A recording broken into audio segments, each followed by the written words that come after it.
12वी बोर्ड परीक्षेत डमी विद्यार्थी रॅकेटचा पर्दाफाश. घोटाळेबाज परीक्षा केंद्रांची मान्यता रद्द करून दोषींवर फौजदारी गुन्हे दाखल करण्याची रिपब्लिकन सेनेची आक्रमक मागणी. देशपातळीवर नीट परीक्षेचा महाघोटाळा गाजत असतानाच आता थेट महाराष्ट्राच्या शालेय शिक्षण मंत्र्यांच्या स्वतःच्या जिल्ह्यात 12वी बोर्ड परीक्षेत डमी विद्यार्थी कॅन्डिडेट बसवून परीक्षा दिल्याची धक्कादायक आणि खळबळजनक घटना उघडकीस आली आहे. नाशिक विभागीय मंडळाअंतर्गत झालेल्या फेब्रुवारी-मार्च 2026च्या इयत्ता 12वीच्या मुख्य बोर्ड परीक्षेत हा गंभीर गैरप्रकार समोर आला असून यावरून आता राजकीय आणि शैक्षणिक क्षेत्रात तीव्र संताप व्यक्त केला जातोय. नाशिक येथे आयोजित एका पत्रकार परिषदेत रिपब्लिकन सेनेच्या प्रमुख पदाधिकाऱ्यांनी या संपूर्ण रॅकेटचा पुराव्यांसह जाहीर पर्दाफाश केला. यावेळी त्यांनी घोटाळेबाज परीक्षा केंद्रांची मान्यता तात्काळ रद्द करण्यात यावी आणि या रॅकेटमध्ये सहभागी असलेल्या संस्था चालकापासून ते शिक्षण विभागातील भ्रष्ट अधिकाऱ्यांपर्यंत सर्वांवर तातडीने फौजदारी गुन्हे दाखल करून त्यांना जेलमध्ये डांबण्यात यावे अशी सिंहगर्जना केली आहे.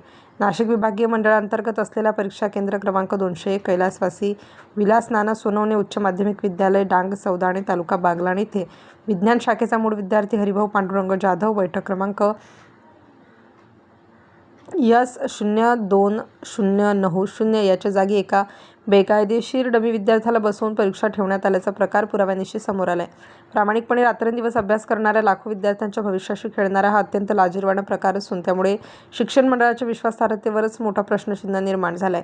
रिपब्लिकन सेनेचा पाठपुरावा, मंडळाची कारवाई. या धक्कादायक प्रकरणाचा छडा लावण्यासाठी रिपब्लिकन सेनेचे प्रवक्ते, उत्तर महाराष्ट्र प्रवक्ते प्राध्यापक अमोल बाळासाहेब बच्छाव यांनी 23 एप्रिल 2026 आणि 8 मे 2026 रोजी नाशिक विभागीय शिक्षण मंडळाकडे पुराव्यांसह अधिकृत तक्रार अर्ज दाखल केला होता. या तक्रारीची गंभीर दखल घेत नाशिक विभागीय मंडळाच्या सचिव सौ सरोज जगताप यांनी संबंधित विद्यार्थ्याचा निकाल चौकशी पूर्ण होईपर्यंत राखून विथहेल्ड ठेवला आहे. तसेच 18 मे 2026 रोजी झालेल्या प्रत्यक्ष सुनावणी चौकशी समितीसमोर रिपब्लिकन सेनेच्या वतीने 6 प्रमुख आणि कायदेशीर मागण्यांचे लेखी म्हणणे सादर करून मंडळाला कोंडीत पकडण्यात आलं.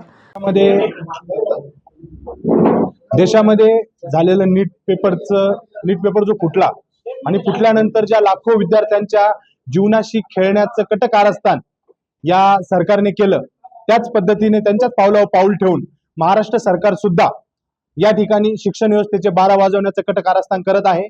या ठिकाणी 12वीच्या जे विद्यार्थी 12वीची जी परीक्षा नुकतीच पार पडली, त्या परीक्षेमध्ये संस्था चालकाच्या मदतीने काही विद्यार्थ्यांनी डमी बसवण्यात आले आणि त्या डमी बसवलेल्या विद्यार्थ्यांचे सगळे पुरावे आमच्या सोबत आहे, आम्ही तुम्हाला दाखवलेले आहे.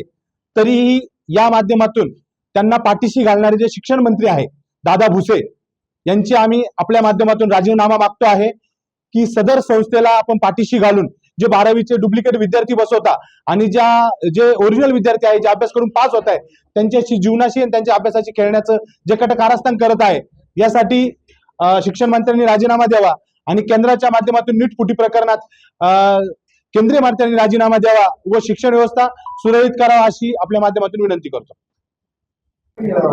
नमस्कार, मी प्राध्यापक अमोल बाळासाहेब बच्छाव, रिपब्लिकन सेना उत्तर महाराष्ट्र प्रवक्ता. आज या पत्रकार परिषदेच्या माध्यमातून अतिशय महत्वाचा गौप्यस्फोट आपण या ठिकाणी करीत आहोत. त्यामध्ये बागलाण तालुक्यातील एक 12वीचं जे काही परीक्षा केंद्र जे आहे, ते परीक्षा केंद्राचं नाव कैलासवासी सोनवणे महाविद्यालय जे आहे, कनिष्ठ महाविद्यालय, त्यामध्ये हा जो गैरप्रकार जो आहे तो झालेला आहे. तो गैरप्रकार असा की 12वीचा जो पेपर जो आहे तो डमी विद्यार्थी बसून लिहिण्यात आला आणि या पेपरमध्ये जो मूळ विद्यार्थी आहे तो मूळ विद्यार्थी पेपरला न बसता डमी विद्यार्थ्यांकडून पेपर लिहून घेणार. आणि विशेष म्हणजे हा 12वी विज्ञान मध्ये प्रकार असा या परीक्षेमध्ये झालेला आहे.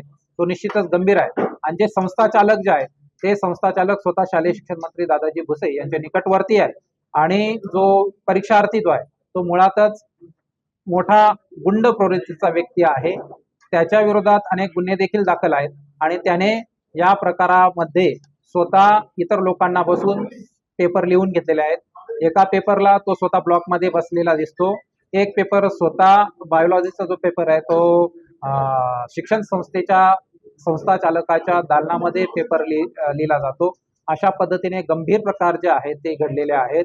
याची आम्ही शालेय उपविभाग बोर्ड आहे त्या बोर्डामध्ये आम्ही तक्रार रितसर केलेली आहे आणि याची एक सुनावणी देखील झाली आहे. परंतु याच्यामध्ये मोठी दिरंगाई होताना दिसते. शालेय शिक्षण मंत्र्यांचे निकटवर्ती असताना असा प्रकार जो घडत असेल तर निश्चितच परिस्थिती गंभीर आहे आणि म्हणून या संपूर्ण प्रकरणामध्ये जे जे दोषी आहेत किंवा ज्यांचा सहभाग आहे त्यांच्यावरती फौजदारी गुन्हे दाखल पाहिजे आणि ज्या शिक्षण संस्थेमध्ये झालेले आहे ते केंद्र सुद्धा सील करण्यात यावं 12वीच्या परीक्षेसाठी, अशा पद्धतीने आमची भूमिका आहे. स्टार न्यूजसाठी मोहसिन पठाण, नाशिक.